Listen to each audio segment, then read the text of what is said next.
पांडवों में बड़ा सामंजस्य था। पांचों पांडवों में, पांचों भाइयों में बड़ी एकता थी। बड़े प्रेम से रहते थे, एक दूसरे का सम्मान करते थे, एक दूसरे को प्रेम करते थे, एक दूसरे का ध्यान रखते थे। पांचों भाइयों में बड़ी आत्मीयता थी। छोटे भाई लोग बड़ों को सम्मान देते थे, उनका आदर करते थे, उनका सत्कार करते थे, और बड़े छोटों को प्यार करते थे, उनको स्नेह देते थे, ममतत्व प्रदान करते थे। इसलिए उनके जीवन को आपने देखा है, पांचों पांडवों के जीवन को आपने देखा है, महाभारत आपने पढ़ा है। कितनी बड़ी बड़ी मुसीबतें आई, कितने बड़े बड़े तूफान आए,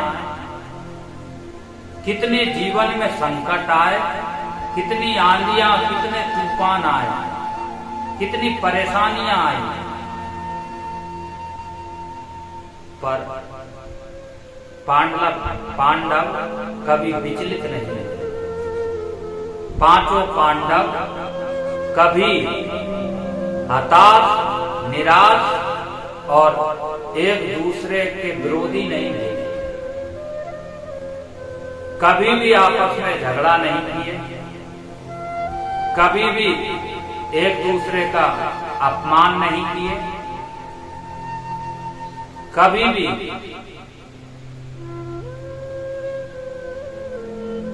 सामने वाले से कोई नाराज नहीं हुआ, बड़े प्यार से रहते थे। इसलिए भीष्म पितामह जो इच्छा मृत्युधारी थे, द्रोणाचार्य, कृपाचार्य, अश्वत्थामा, महारथी कर्ण, दुर्योधन, दुशासन जैसे ये पहाड़ उनके ऊपर गिरे, ये भीषण विभीषिकाएं उनके तरफ बढ़ी, पर उनका कुछ भी नहीं बिगाड़ पाया। बाल भी बांका नहीं कर पाए ये महारथी कौरव महाभारत के उस युद्ध में। कुछ भी नुकसान नहीं हुआ पांचों पांडवों का। क्यों? अरे भगवान के भरोसे तो थे ही वो, भगवान तो रक्षा कर ही रहे थे, परमात्मा को तो वो मानते ही थे, पर आपस में एकता थी। यहाँ एकता का संदेश है, यहाँ सामंजस्य तालमेल का संदेश है कि एकता, तालमेल, सामंजस्य और संगठन जिस घर में रहेगा वो घर खूब फलेगा, फूलेगा, चहुमुखी विकास होगा, उसका निश्चित रूप से मंगल होगा, कल्याण होगा, और बड़ी से बड़े मुसीबतों में और संकटों में परेशान, हताश, निराश नहीं होगा। इसलिए आज परिवार टूट रहे हैं, आज परिवार नष्ट हो रहे हैं, आज परिवार बिखर रहे हैं, आज एक दूसरे को लोग देखना पसंद नहीं कर रहे हैं। घर के सदस्यों को जो है षड्यंत्र के जालों में बांध के नीचा दिखाने की योजना बना रहे हैं। ये क्या है? ये असंगठन, आत्मीयता का अभाव है, प्रेम और सहकार और सम्मान की कमी है। इसलिए रिश्ते टूट रहे हैं, परिवार टूट रहे हैं, घर टूट रहे हैं, भाई भाई में टूट है। घर में चार सदस्य रहते हैं, चारों के रास्ते और चारों के विचार और चारों के ख्याल अलग अलग है। कहां जा रहे हैं आप? किस दिशा में जा रहे हैं, कहां चल पड़े हैं। इसलिए एक होकर के रहिए, एकता की डोर में, एकता के सूत्र में बंधिए, एक दूसरे का सम्मान करना सीखिए। संगठित परिवार बड़ा महान होता है। एकता में पूर्वक रहने वाले घर के सदस्य बड़े पूजनीय होते हैं। दुनिया उनकी प्रशंसा करती है, लोग उनको आदर्श परिवार मानते हैं। गृहस्थ होना सरल नहीं है, ये किसी तपस्वी होने से कम नहीं है। इसमें त्याग बहुत करना पड़ता है, इसमें सहन बहुत करना पड़ता है, इसमें क्षमा बहुत करना पड़ता है, इसमें सहयोग खूब करना पड़ता है। सम्मान तो जितना करिए उतना कम है घर के सदस्यों का। इसलिए आज हमारा परिवार रूखा सूखा और उदास, परेशान, चिंतित और अशांत क्यों है?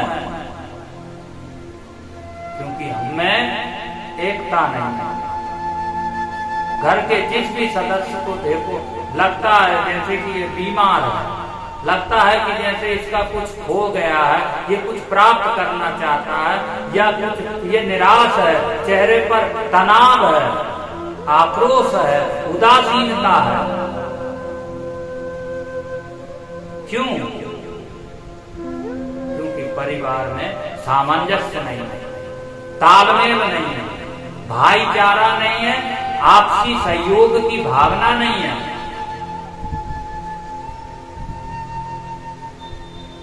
एकता के अभाव में, संगठन के अभाव में, सामंजस्य के अभाव में आप टूट जाएंगे, आप मिट जाएंगे, आपका निशान तक नहीं बचेगा। इसलिए एक रहिए। एक किसान थे, किसान के 4 पुत्र थे, चारों आपस में एक दूसरे से झगड़ते रहते थे, लड़ते रहते थे, एक दूसरे पर आक्षेप और एक दूसरे को आरोपित किया करते थे, एक दूसरे को नीचा दिखाने की योजना बनाया करते थे। चारों पुत्रों के अलग अलग 4 रास्ते थे, चारों के विचार नहीं मिलते थे, चारों के ख्याल नहीं मिलते थे, चारों में बिल्कुल भी तालमेल नहीं था। वृद्ध पिता बड़े दुखी रहते थे, बड़े परेशान रहते थे, बड़े चिंतित रहते थे कि मेरे बाद में इनका क्या होगा, ये कैसे जिएंगे, ये कैसे संभालेंगे, कैसे चलाएंगे अपने जीवन को। एक दिन जब मृत्यु का क्षण आया, उस वृद्ध पिता ने चारों पुत्रों को बुलाया और कहा कि मेरे बच्चों, मेरे पास में आओ। अपने सिर के पास में चारों पुत्रों को खड़ा कर लिया और कहा कि बेटा, ये 4 लकड़ी का ये गट्टर है, इसमें 4 लकड़ी एक साथ मैंने बांध दी है, लो पहले आप बड़े हो तो इसको तोड़ो। बड़े बेटे को, बड़े पुत्र को वो लकड़ी का गट्टर दिया, लेकिन उससे नहीं टूटा। बोले मंझले वाले पुत्र को दे दो, उसको दिया, उससे भी नहीं टूटा।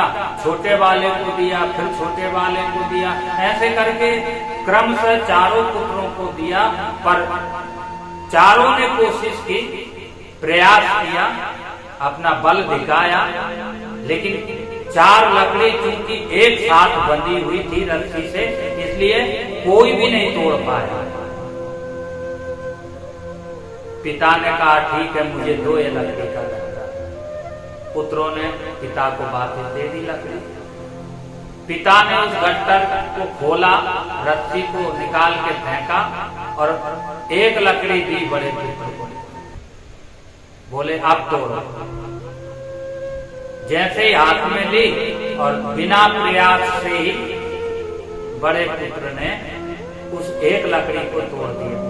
फिर दूसरी लकड़ी फिर तीसरी, फिर चौथी, ऐसे करके सारी लकड़ियां बारी बारी से टूट गई। पिता ने कहा, बेटा समझ में आया मेरे पुत्रों? बोले, क्या पिताजी?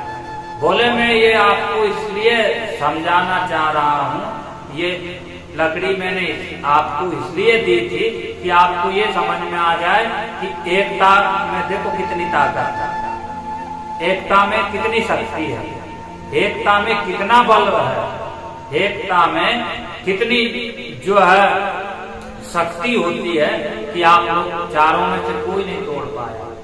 बिखर जाओगे, तू अलग अलग हो जाओगे तो कोई भी तोड़ देगा, कोई भी दुश्मन आएगा, कोई भी शत्रु आएगा। जब आप में असंगठन है, आप में एकता नहीं है, आपस में तालमेल नहीं है, आपस में प्रेम नहीं है, तो कोई भी शत्रु आकर के आपके घर में घुसेगा, आप लोगों के जीवन में प्रवेश करेगा और आपको आसानी से तोड़ देगा, मिटा देगा, नष्ट भ्रष्ट कर देगा। इसलिए मेरे बच्चों, एकता पूर्वक रहो। किसान के उन बच्चों को तो ये कहानी सुनकर के बात समझ में आ गई। भगवान जाने आप सबको कब आएगी। भागवत हमको जीने का ढंग सिखाती है। आइए आगे के प्रसंग में चलते हैं।